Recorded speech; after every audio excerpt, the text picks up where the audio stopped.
नमस्कार। आज हम एल्बर्ट आइंस्टीन के उस अनोखे सफ़र को थोड़ा समझने की कोशिश करेंगे। हाँ, एक ऐसी कहानी जो असल में सोचने पर मजबूर करती है। बिल्कुल।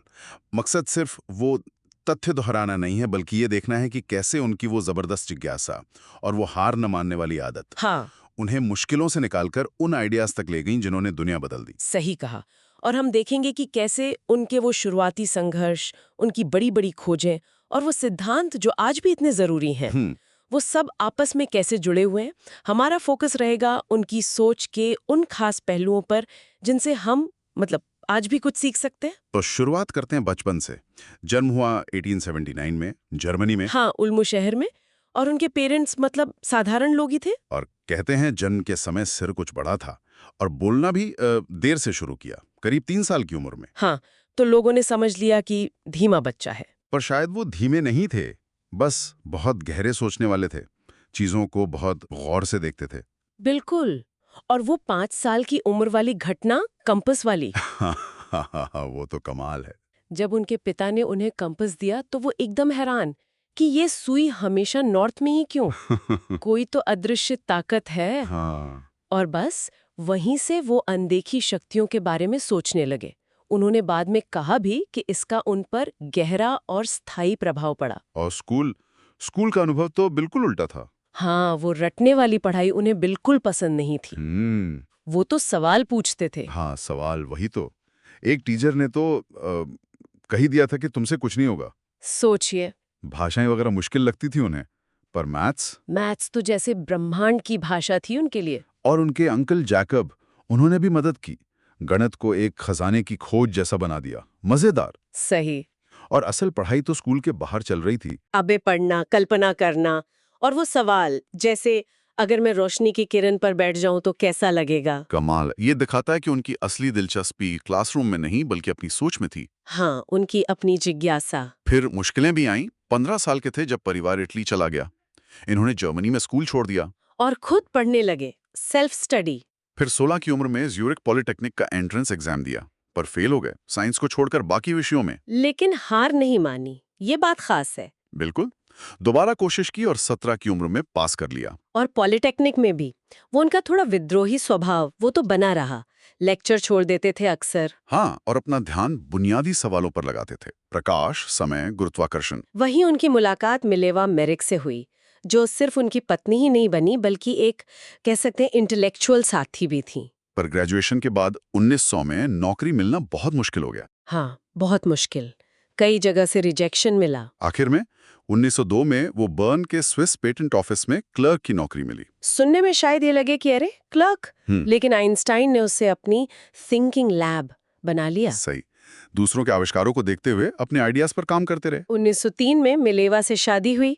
पैसे की तंगी तो थी, पर वो साइंस का जुनून वो कम नहीं हुआ। कहते थे अपने जुनून के लिए जूझना ज्यादा बेहतर है। और फिर 1905 उनका चमत्कारिक साल, एनएस मिराबिलिस। हाँ, सिर्फ 26 साल की उम्र और वो भी एक पेटेंट क्लर्क। उन्होंने 4 ऐसे पेपर छापे जिसने फिजिक्स को हिलाकर रख दिया। पहला, फोटो इलेक्ट्रिक इफेक्ट। जिससे ये पता चला कि रोशनी असल में कणों यानी फोटॉन्स की तरह बर्ताव करती है। इसी के लिए नोबेल मिला बाद में। बिल्कुल। दूसरा, ब्राउनियन मोशन, तरल में कणों की वो टेढ़ी मेढ़ी चाल। उससे अणुओं और परमाणुओं के होने का पक्का सबूत मिला। और तीसरा, वो तो सबसे मशहूर है, स्पेशल रिलेटिविटी। हाँ, जिसने समय और स्पेस की हमारी सदियों पुरानी समझ को ही बदल दिया। और उसी से निकला वो फॉर्मूला E = mc²। यानी एनर्जी और मास एक ही चीज के दो रूप हैं, एक दूसरे में बदल सकते हैं। क्या सोच थी। सोचना ही अपने आप में इनकलाबी था। बिल्कुल। और चौथा पेपर भी इसी से जुड़ा था। सोचे, एक साल में इतना सब। इसके बाद तो पहचान मिलनी ही थी। दुनिया भर में प्रोफेसर बने, ज्यूरिक, प्राग, बर्लिन। लेकिन शोहरत उन पर हावी नहीं हुई। वो कहते थे, मैं कोई खास प्रतिभाशाली नहीं हूँ, बस बहुत ज्यादा जिज्ञासु हूँ। विनम्रता देखिए। पहले विश्व युद्ध के समय उन्होंने शांति का पक्ष लिया। फिर 1919 में मिलेवा से तलाक हुआ। और वही साल 1919 जब उनके जनरल रिलेटिविटी सिद्धांत की पुष्टि हुई। हाँ, वो सिद्धांत की गुरुत्वाकर्षण असल में स्पेस टाइम का मुड़ना है और ये रोशनी को भी मोड़ सकता है। और जब वैज्ञानिकों ने सूर्य ग्रहण के दौरान ये देखा कि तारों की रोशनी मुड़ रही है। आइंस्टीन रातों रात ग्लोबल सुपरस्टार बन गए। बिल्कुल। फिर दुनिया भर में घूमे, शांति और मानवाधिकारों की बात की। आलोचना भी सही। हाँ, उनका वो कहना था, महान आत्माओं को हमेशा औसत दिमागों से हिंसक विरोध झेलना पड़ता है। 1933 में नाजी जर्मनी से भागकर अमेरिका आ गए, प्रिंसटन में। और बाद में उन्हें परमाणु बम बनने में अपनी वो अप्रत्यक्ष भूमिका का बहुत अफसोस रहा। हाँ, बहुत ज्यादा। और वो जिंदगी भर परमाणु निरस्त्रीकरण की वकालत करते रहे और खुद का जीवन बेहद सादा। 1955 में 76 साल की उम्र में उनका निधन हुआ। पर उनकी कहानी सिर्फ एक वैज्ञानिक की नहीं है। नहीं, बिल्कुल नहीं।